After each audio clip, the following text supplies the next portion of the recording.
Excuse the interruption, but I'm Sarah Hagler. Kristin, psychologists say that Christmas is the most stressful time of the year. Are you getting stressed out? I'm Kvilvang. I am totally stressed out. All month long, I worry about whether people are going to give me something that I really want or just a piece of junk, like clothing. You hear this, Mom and Dad? No clothes this year.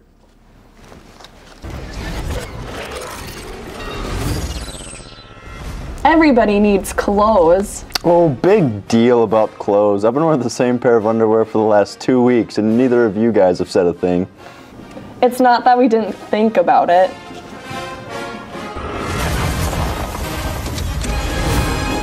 Welcome to another episode of ETI, boys and girls. Today we have fortune teller, toss-up, and we'll end with the big finish. But for now, we'll start off with headlines.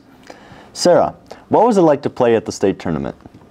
It was an experience I'll never forget. It was a lot of fun and super exciting. It was definitely a lot better playing in a state tournament than having to sit in the stands and be a fan. I completely agree. Playing in a state tournament is a lot different than watching a state tournament. Playing in a state tournament, you have to worry about the games and everything else going around it, but as a fan, you just get to relax and enjoy the action. Yep. Kristin, what players were you impressed with at the state tournament? One player I was especially impressed with at the state tournament was Elizabeth Asp from Hankinson, just because of the way she was able to hit the ball from anywhere on the floor. And she did most of her killing from the back row, which I haven't seen a lot around the state.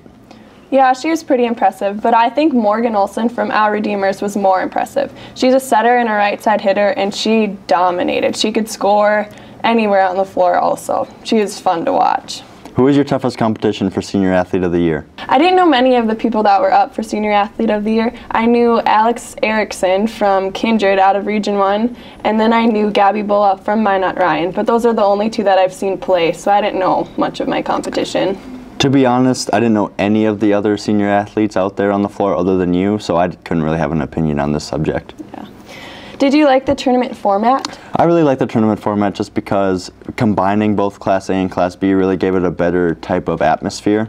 And if you were to split up both of the classes, Class A could have been held in some type of a high school gym. How do you feel now about starting basketball season? Well, as you all know, basketball is not my favorite sport, but I'm trying to have a positive attitude and hopefully this season will be good. Time for a break so I can be replaced by Kristin Murchie.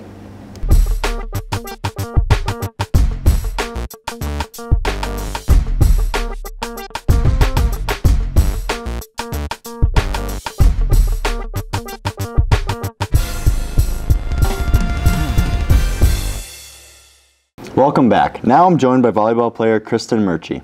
Kristin, what was it like to play in the region championship game against Langdon? It was a very fun game to play in. There's lots of competition and the intensity was super high. It was really fun. There was some discussion on preps about the announcing at the volleyball tournament. What did you think about the announcing? I didn't really like the announcing because I felt like they didn't have the volume up very high, and they had a woman doing the announcing. I don't have anything against women doing that kind of stuff, but I think if they would have had a man doing the job, I feel like it would have got their point across a lot better. I agree. She was pretty hard to understand, especially while there's other games going on at the same time. Did it feel like the team was nervous before the first game of the tournament?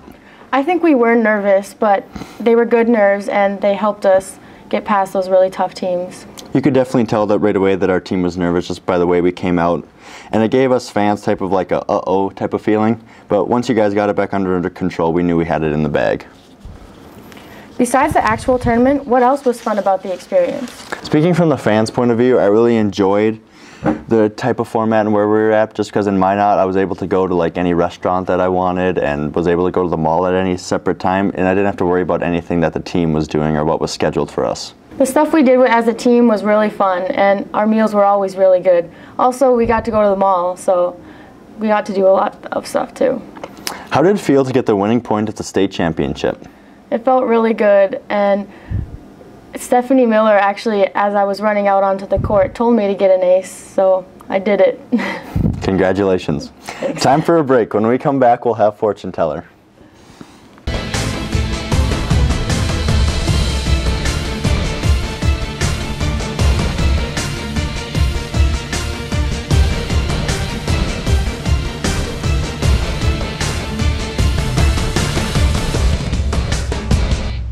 Simsalabim and open sesame, boys and girls. It's time for fortune teller. Let's take the first call.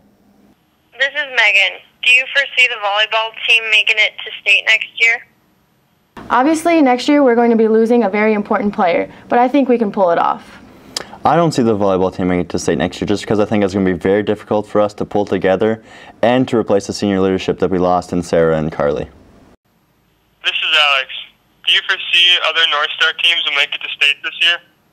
I think both the basketball teams have a very good chance of making it to state this year. And with the girls team, it'll just come down to them building that team chemistry throughout the year. And for the boys, it'll be to replace all the people they lost due to injuries. I agree. I think they do have a chance, but it's going to be really hard competition. This is Larry. Do you see Dunsea's having an impact in the boys region? I can see them having an impact this year just because they come into our region as a new team and none of us have seen them play before, so it'll be difficult to get a scouting report on them. And they have one of the top players in the state in Trace Azure, who averages a double-double every single game. Yeah, I think they could be a big contender in the region, but of course all I know is from what I've read on preps.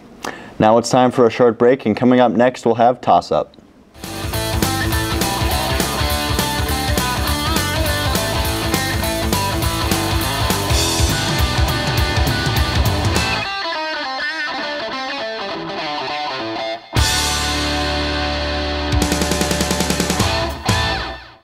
And now we're back with Sarah Hagler for a round of toss-up. Kristen, what's the first question? Toss-up number 1. Should Macey have made the All-State team?